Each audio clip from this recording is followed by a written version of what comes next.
This is RC. It's your girl K Marie. Hey Wilk. It's your boy Black. Your girl Lady. And I'm Sirr. And you're listening to 2020. 2020. 2020. 2020. 2020 Podcast. 2020. I did that one for you.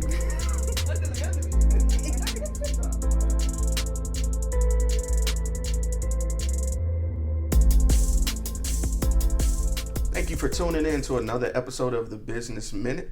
I'm your host, Sirr, and today I got a special guest, Miss Rachel McGatney, aka Rachie Mack. How are you doing today? Hey, I'm good. And you? No complaints. A little tired, but no complaints. Now, Miss Rachie, if you could, just tell our audience what it is that you do. Well, I am an actress. I am a writer. I am also a director. I'm also the creator of Socially Awkward, which is a comedy sketch show that we pretty much put out videos maybe once a week or once every other week, just sporadic. And it's formed with a group of creative people. It's probably about 15 of us now.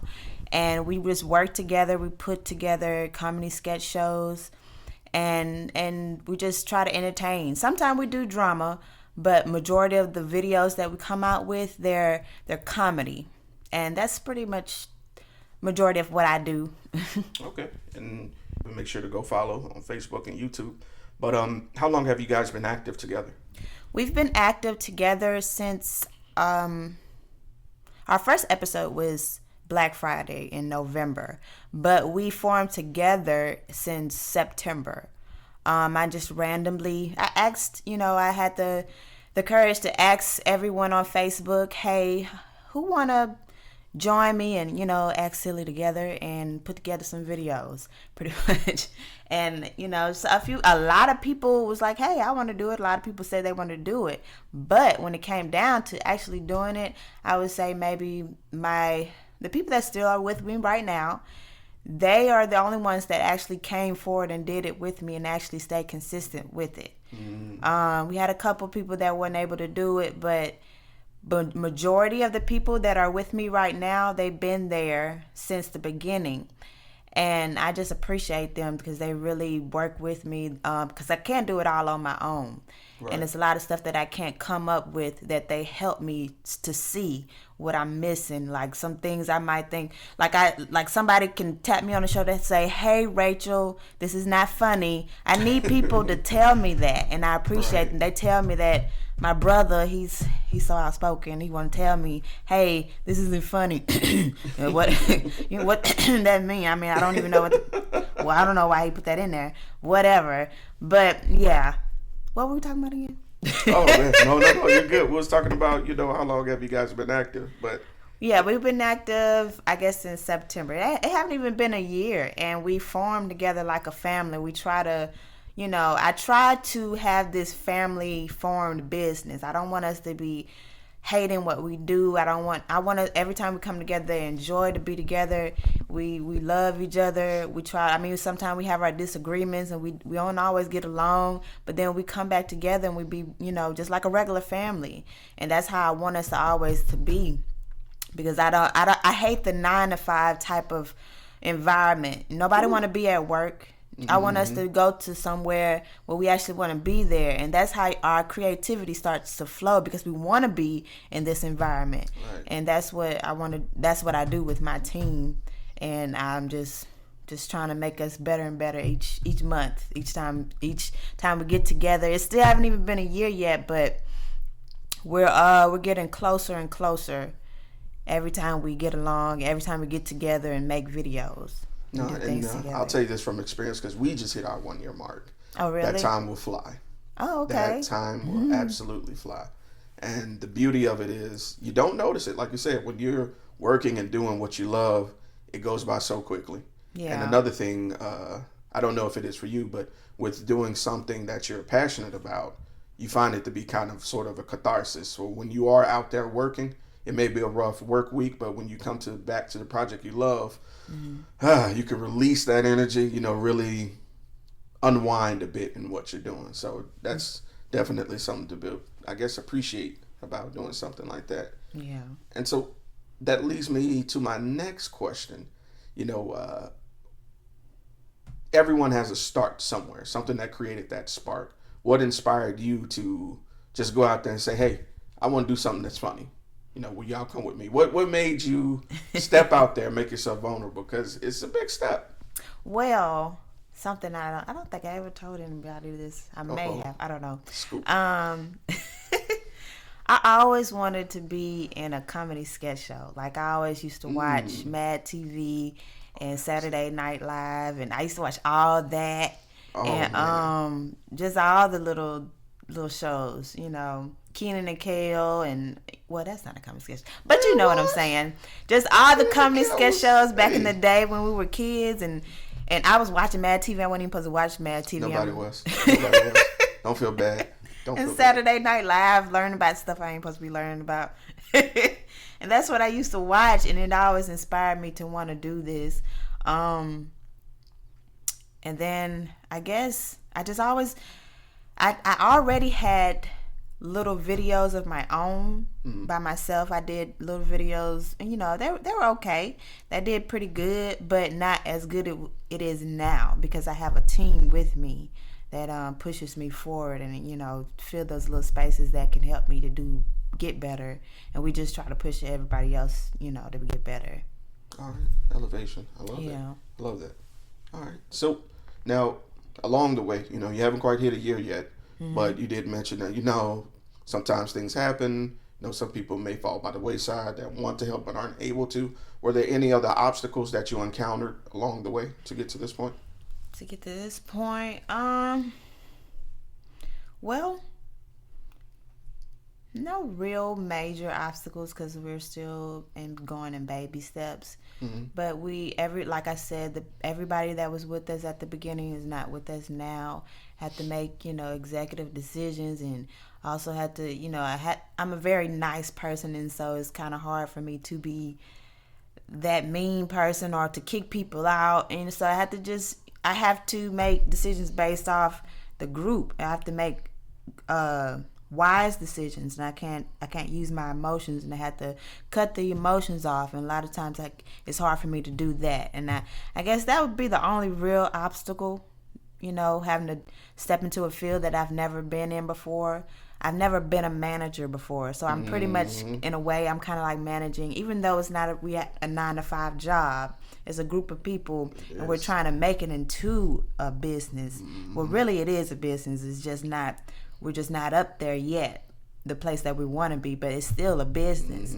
And I'm over these people, and it's like I'm doing something new. I'm trying to be a manager, and also trying to be the manager that I needed in other jobs, because managers nowadays, they're so struck on power and trying to get authority, and they have to be mean to you in order to get authority, and it's stupid. And I'm trying to learn from those bad decisions of those bad managers, having so many bad managers, and taking some of the stuff of the good managers and trying to put that together and be who I need to be to the leader in this group, and form, what I need to do for this group, and so that we can get to where we need to be and form the dream, the vision that I have for us. Okay. All right. I like that. Taking life experiences and melding it into your own, way of life. I respect that. I do the same. All right. So my next question, it's a little bit of a personal one, because you did mention that, you haven't quite made it to the business yet where, you can live off of just yet. Same here. It's definitely a journey within itself. So that leads me to ask you, how did you find that balance between work and your personal life with Socially Awkward as well, a part of that? I'm still getting used to it, but I'm getting better at it, balancing my personal life.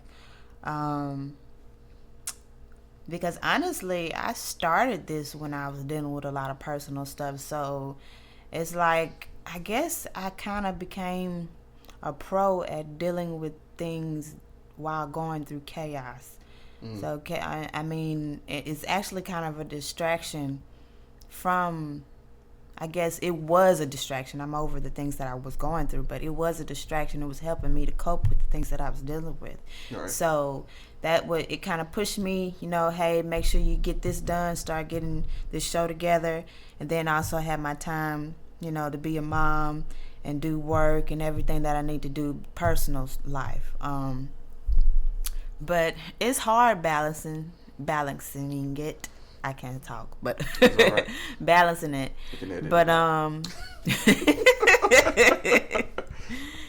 but it's not that hard. It's just you kind of got to make a schedule. And off days you have to get up. You can't sleep in too late all the time. If you want to be successful, you got to wake up. And I had to change a lot of routines, a lot of bad habits. That's really how I had to learn how to cope with and deal with everything, with personal and work life and everything like that. Just get rid of bad habits and try to make a better schedule. Yeah. Now, I understand being a mother can be an X factor within itself because there are unaccounted situations that you can't account for. And this is a little bit off the record for the questions I had for you, but just a personal question. Do you find yourself sometimes finding like an hour or so where you're like, hey, I'm free. Let me use this hour to maximize my potential on Socially Hour. Let me take this hour or these 2 hours I may have to myself and let me apply it to my craft to benefit something else. Do you find yourself doing that? No. This is what I pretty much do because, they go to school. They're still in school. They're little kids. So, like, say if I'm off, that whole time that they're at school, I try to work on whatever I need to work on then. I mean, sometimes it interferes a little bit, but not really. I try not to let it interfere because I'm a single mommy, so I have to be hands on. It's just me. I mean, yes, their father is in their life, but when we're one-on-one, so when I have the kids, I have to be hands on, and it's not really that hard for me to interfere with those two things. Okay, I respect that. All right, so understanding that you haven't quite hit a year yet, but still you said you've been acting. I'm pretty sure that you have a myriad of experiences. Was there any one experience that stood out as the most memorable? Talking about my acting experience? Overall. Honestly, I know even though it just happened, I would say the part that I just played, it's the Harriet Tubman part that I just played. I played that February the 24th. That was the other Sunday. It was a play at Solid Rock Ministries. It was put on by Kevin Lavelle Young. And it was a big group of us, maybe about 15, 20 of us, and it was a Black history play. And I had the opportunity to be Harriet Tubman. And it was a kind of an unscripted improv play. And you had to really know, how to do improv in order to be in that play. Everybody in that play was really, really good. So in that part, when we were rehearsing the part, I wasn't doing, how I wanted to do. I wasn't doing as well as I wanted to do. They was like, oh, you need to be a little bit tougher. You're still acting like a mom. I mean, I'm a mommy. I can't help it. They were saying you need to be a little bit tougher. Harriet Tubman is tough. You can't act like a mom this time. So I was like, okay, let me do my research. I did research on this part. This is the first time I ever did research to play a character. I practiced it. I didn't say exactly what I practiced, but I actually said exactly something way off from what I practiced. I did something completely different. I kind of just felt what my heart, because when I researched Harriet Tubman, I realized we had a lot in common. So I realized this is, okay, I need to really get into this character. So when I got up there for that little monologue, it was probably maybe a 2-minute monologue.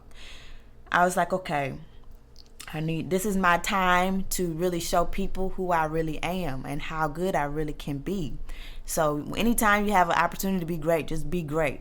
And so I used that opportunity to try to be as great as I can be. I tapped into that character, and what I decided to do, I pretty much spoke from my heart, and a lot of the stuff that I was saying, I went back and saw that video of myself, and I was like, what I'm saying, I was saying, we're not slaves anymore. Act like we're free. Act like you're free. You're not a slave anymore. Let's act like we're free. Stop thinking like a slave and act like you're free. And I didn't realize, in a way, not to sound cocky, but I feel like God was trying to use me through those words, and I didn't realize until after I looked back and looked at that video. Like, what I was saying, you could take it in a different way, in a different context, and use it however you meant. But to me, I felt like I was speaking in a different way, more deeper than just slavery, deeper than what we were just looking at. We got to stop thinking like a slave. We got to act like we are free, right, as black people, pretty much. I mean, anybody, but really much black people, we need to stop thinking like we're a slave and act like we are free, But yeah. No. Don't. No. I was with you. I almost teared up a little bit because that's definitely true. Because I was going to ask, how do you prepare for a part like that? And I agree. I read a lot in college about Harriet Tubman. Mm-hmm. And one of the things I read was that she kept a weapon with her. Mm-hmm. And formerly a shotgun, and it wasn't for the masters. It was for, if you come with me, you gonna come with me. But if you try to run back, I'm gonna shoot you. You're not about to bring us down when we're trying to better ourselves. Yeah. And I hate to say, I'm not encouraging violence against anyone, but metaphorically, she's right. Yeah. You can try to save someone, but the instant that people try to bring you back down from where you came to a point where you're not flourishing like you should, you do have to cut them off. You do have to deaden that part of yourself, and I'm going through something like that right now. So that definitely spoke to me. Yeah. So that's deep. That's real. Ooh, man. Mm-hmm. Caught me in the soul with that one. All right. So that leads me to my next question, because with every high, there's a low. Mm-hmm. So at any point, did you feel that you wouldn't be successful? And if so, who or what changed your mind? While doing the show, or while acting, just any. Yeah, there were some moments. I'll say when I first started doing the little videos, the little skits that I would do, that maybe about 2 minutes long. They always usually be under 5 minutes, and it was like, okay, I would get attention. I'll get a lot of attention on some, and then some I wouldn't get that much attention. Mm-hmm. And so it would kind of make me a little discouraged. Like, do people really think I'm funny? Am I really good? Am I okay? Because I started off with just comedy, and I'm just now kind of breaking off into a new branch of your message on Facebook. Mm-hmm. With the drama. Mm-hmm. Yeah, and but just a little discouragement, but nothing major to make me want to stop. But I just what kept me going, I'd motivate myself. I got to the point where I had to motivate myself. God kind of instructed me on how I can motivate my own self. What I do is I have this routine where I look at YouTube videos, motivational videos, just pretty much every day.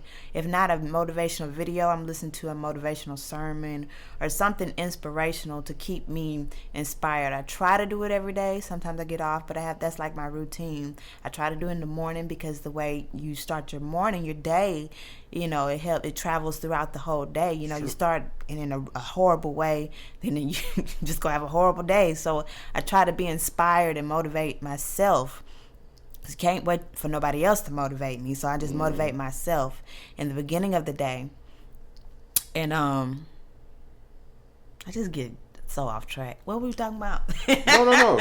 Keep going. Listen, this is your interview. I meant to tell you that. Yeah. This is no time constraint. This is your story. I'm talking to you. I want to know what's going on in your head. Go. I'm serious. I'm 100% serious. But what were we talking about? Well, the question was, at any point did you feel that you wouldn't be successful? Yeah. And if so, who or what changed your mind? But yeah. Oh yeah, I was saying that the motivational videos or the ability to motivate myself changed my mind. The fact that God helped me to motivate myself, helped me. He put it in me. Like it was like I'll have a question, or you can get revelation from anything. Like I'll have a question. I ask God, hey, should I do this or blah blah blah, or how should I do this? How can I stop this? Blah, blah, blah. And then he'll send the question, the answer in maybe a video. Like in a direct way. Mm-hmm. And it'll be direct. And it'll I know it's God because of the fact that it'll be right on time, or it will be perfect, a perfect answer for what I asked. It'll be pertaining specifically to what you're talking about. Yep. Yeah. Mm-hmm. And that's why you have to be kind of like open spiritually and naturally to different things, because I mean a person who have a spiritual mind, they won't see that. They don't realize that you can get revelation from pretty much anything. You can read something, you can see something on TV, or anyone, a kid, but you can't look at the vessel. You have to look at the message from. Some people don't have the mind to look at, and listen to what somebody's saying. They think, oh, it's just a kid. They don't know what they're talking about. Yeah, God can use a kid, but yeah, God helped me to motivate myself. They helped me to keep going during the discouraging moments. Okay, all right. So that leads me to my long-term question. And if you need a moment to think about this, I'll edit it out. Okay. So where would you like to see yourself as an actress and Socially Awkward as a brand in 1 year, 3 years, and 10 years? Okay. Well, I'm just going to give a little bit. I don't believe in telling all my plans, but for 1 year, I feel like by then, somebody going to see us by then. Somebody going to see. As much as we work hard. It take a lot to put those little videos. It may seem like just 5-minute videos to y'all, but that's like 3 hours of work. And then our videographer, he have to go back and edit those things. Mm-hmm. Then he got 3 or 4, 5, 6, 7, 8 jobs on top of it. So now we got to sit here. We got to do all this work on top of our own 9-to-5s. And we're dedicated. So everybody that's in the group is not there just to be there. Like they all have jobs or all doing something, or a parent or something. They don't have nothing. They're not just sitting down. They all have some kind of life. And we're like really, really trying to start a movement. It's bigger than just us. It's way bigger than us. But y'all figure that out eventually. Soon y'all will. I guess that y'all figure that out by year 3. And so nice transition. I see what you did there. Go ahead. And then, so you say year 10? Yeah. Year 10, we're going to be in somebody's TV. What channel? All the channels. Ooh, a lot of channels. Right. Multiple channels. All right now. It's probably not going to, I don't know if it's going to be a show or a movie, but it's going to be on somebody's TV. So. All right. But yeah. Okay, look, I'm with you. You got me hyped with you. I'm going to be checking out OWN. Oh, I know them. That's Rachie. Yeah. All right. Okay. Let me ask you something off the record. Whose top 3 favorite actresses go? Top 3 favorite actresses. Jennifer Lewis. Ooh, good choice. Dang. I know.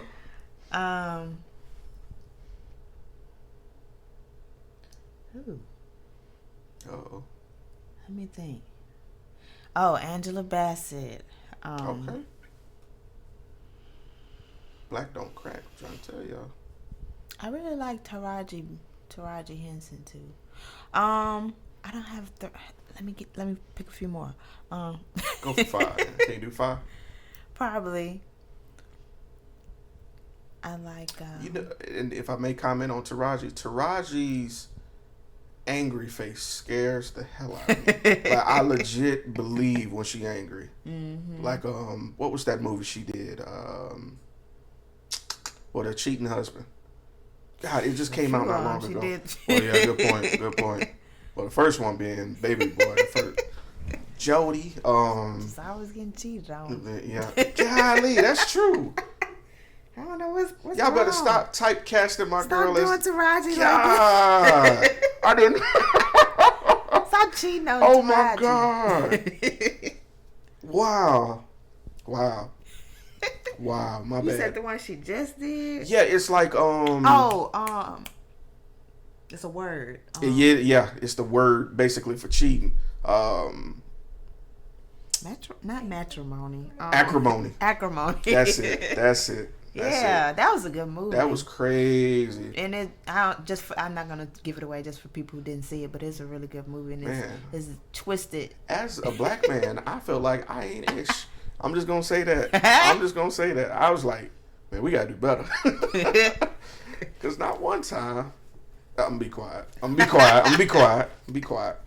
But go ahead. Anyone else? Uma Thurman. Oh yes. Kill Bill was my joint. I love that movie. 1 or 2? Which one was better? Probably 1. I Like agree. 1 because she killed like 88 people at one time. crazy 88 people by herself. You know they It's so edited unreal. that scene. They edited it. You remember when she plucks the guy eye and it goes black and white? Yeah. The whole reason they did that is because the MPAA wouldn't allow it because it was too much gore. Then Yeah. now people are showing everything. Yeah. Now, so I'm like, wow. time has really changed. I was just talking to someone about that, and I'm a big Quentin Tarantino fan. Mm-hmm. And no offense to the second one, but the first one was just excellent to me. Yeah. Excellently, from fight choreography to actual acting. Mm-hmm. I think my favorite scene, and I'm sorry, I'm gonna let you get back to you, Mm-hmm. but I just love that movie. That's probably my top 5 movies. Yeah. When she threatens the kid. What's her name? Her name was Vernita Green in the movie, but The black lady, Vivica Fox daughter. when she was like, "If you're still salty about it, you know, when you grow up, come holla at me." I was like, "Wow." She's letting her know right Yeah, now. like if you still feeling salty about me killing your mom, come holla at me, Girl, scarred for life. man. But go ahead. I'm sorry. Last one.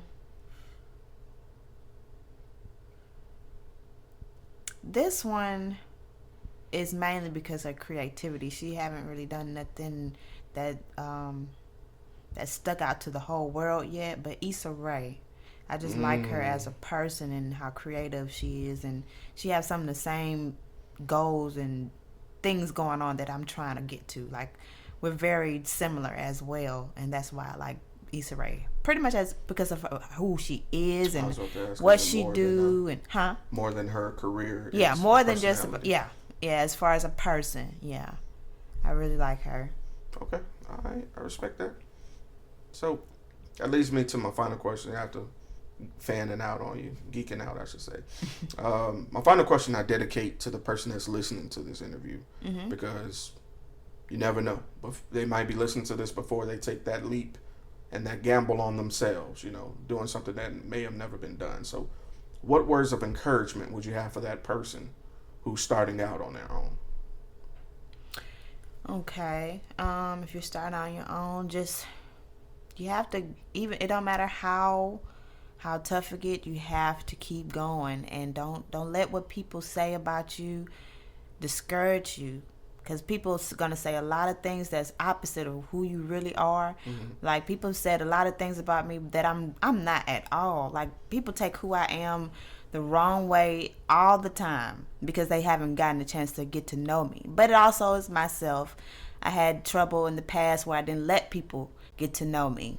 But I'm not who people say they think I am. People think who I am, and I feel like, you know, you have to eventually listen to who you are. You have to figure yourself out.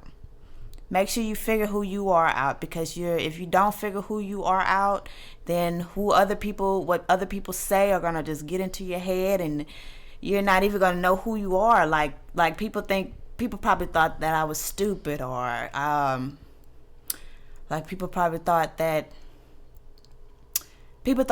I wasn't as smart as I am because I didn't talk as much when I was younger. And there's nothing stupid about me. I'm very, very smart. I'm modest, honestly. I'm borderline genius. I have a high IQ. I'm not stupid at all. I just don't talk to people. I don't talk to everybody.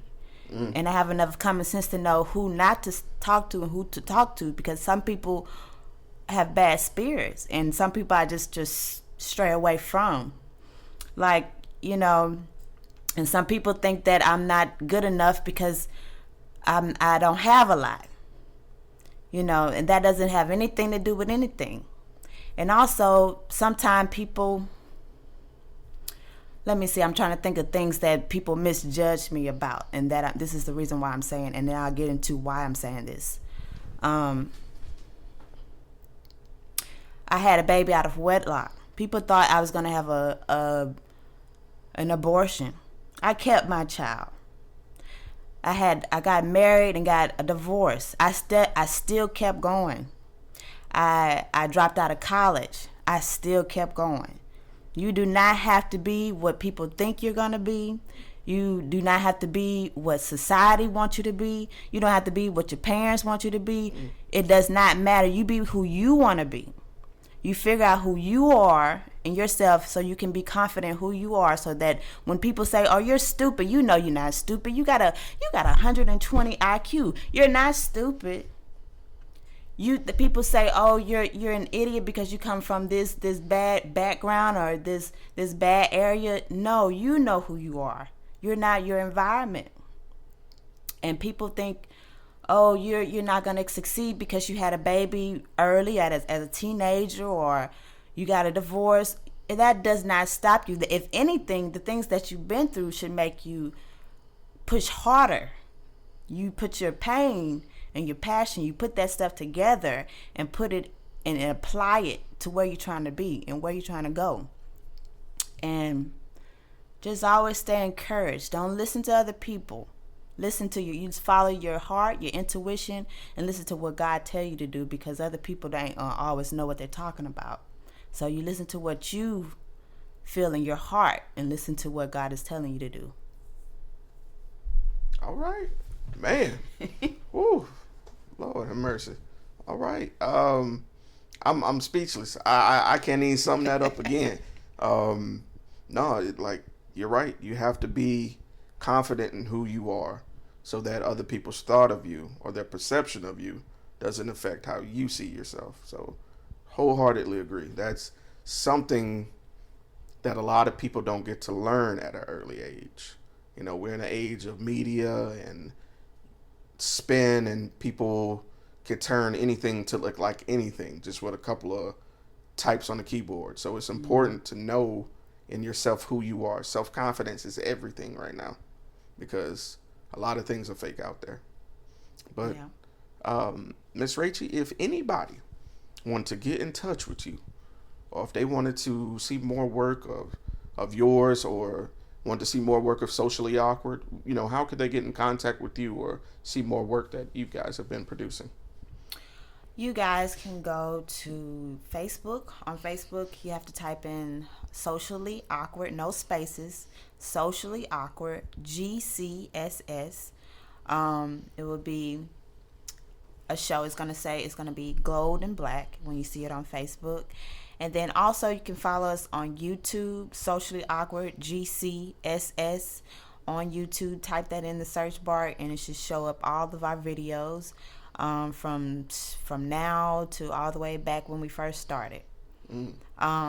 We put out random videos at random times, so you just check back with us. As every day you might see something, every day you might see something every other day, so just check back with us on Facebook and YouTube. All right. Well, we also have a Instagram page as well, or little clips. So also, if you want to look at some of the clips that we have on Instagram, Socially Awkward, GCSS, and put that all together, no spaces. All right. No spaces, no filter, no nothing. All right. Well, Miss Mack, you've been a pleasure. I appreciate you coming through all the way out here to my humble abode to do this interview. Like I said, we did an interview with Buck, Chantel, and they was like, well, you got to interview Rachie. We got to interview Rachie. I'm like, all right, well, where is she? And we came to the play, Welcome to Hell, and we saw you, and you disappeared. I'm not gonna lie. It's like you vanished. I don't know what. I'm gonna tell the truth right here. That chicken y'all was serving was like everything. It was. I don't Listen know here. who made it. Listen, I don't want to sound stereotypical, but that chicken was busting. Like It was. I don't know what it. I don't know who did it. Hungry too. Hey, look, when the cast was missing and they was like, "Oh, they eating chicken," I was like, "I totally understand," because that chicken was good. But I might have to edit that out part. But You keep that in there. I'm so serious. I'm so not kidding. We was back there hungry. It was like, what's that? Yeah. But is there anyone else from Social Awkward you want to give a shout out to? Your castmates, your videographer, editors, anybody? Go ahead. I gotta get a. Because I can edit that little space out, so you good. Give them a shout out real quick. I don't want to miss nobody, and then somebody getting their feelings. Oh, you just not gonna say my name? I ain't got time. Okay. Go for it. Go for it. I just want to give a shout out to my cast and crew. I appreciate y'all for being there with me. And I just want to give a shout out to Chantel McKinney, Marcellus Hudson, the videographer, Young Steele, that's my brother, TJ Harrison, Donald Williams, Kevin Lavelle Young, Kelvin Drakes, Angela Holt Jordan, Kayla Williams, Young Rowe, James Lett, fat bastard, Dather Madison, Aaron Gamble, and Lecter Brown. Let me see. I wanted to say something about Marcellus Hudson. When I came to Marcellus about the idea, because we're pretty much business partners, I came to him about the idea, and I didn't think he was gonna agree with it so soon. Like he just like okay, like as if he was waiting for me to come to him about this idea. You'd be surprised. Yeah. You'd be surprised. No, I'm not kidding. You'd be surprised. Yeah. I know Buck for a minute. I ran into Buck indirectly. We both went to the VOGMAs, and he was doing video there, and we were doing interviews. We're standing side by side with each other, just sitting there, and we chop it up a little bit, but get back to what we were doing. And then one day we were just like, everybody kept talking about Bama Boy Buck, and we did the presentation of different awards there. Yeah. But I didn't know that's who it was. I just knew Marcellus, and then he was like, "Yeah, I'm Bama Boy Buck." I'm like, "Man, get out my face, bro! I've been sitting around you this whole time."